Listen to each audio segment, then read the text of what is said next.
Nasa 1,000 na ang patay sa patuloy na pagbaha sa Pakistan.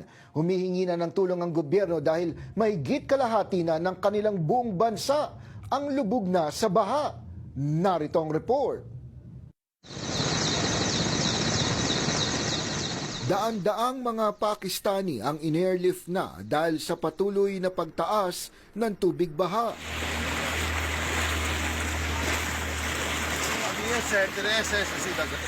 Nasa 30 milyong mga residente na ng bansa ang apektado. Mahigit 1,000 na ang mga namatay. Hindi na rin makasabay ang gobyerno sa pamamahagi ng mga relief goods sa dami ng nangangailangan. So far, over 2 lakhs acres have been affected.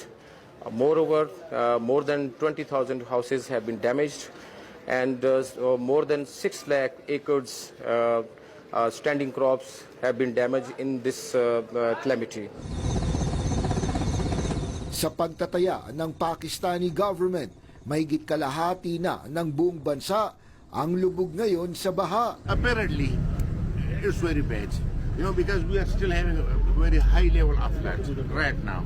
You can see it because I haven't ever seen this river running like in this situation. So, but on our part, we are trying our very best to do something for our public, for our properties, for their health, for their shelter, for their food. Walang kuryente, walang tubig, walang mga pagkain at walang signal ng cellphone at internet.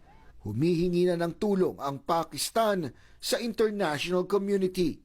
When the plane was landing just now, I looked down with great concentration.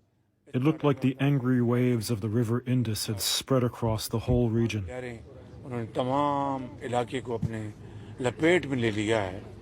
The flood of 2010 was a very huge flood in our history, but I feel that this flood has caused much greater havoc.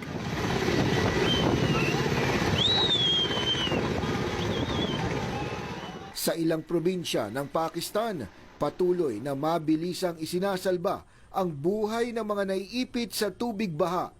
Pero sa ilang komunidad na dinaanan na ng mga flash flood, wala nang naisalba sa mga nalubog na ari-arian.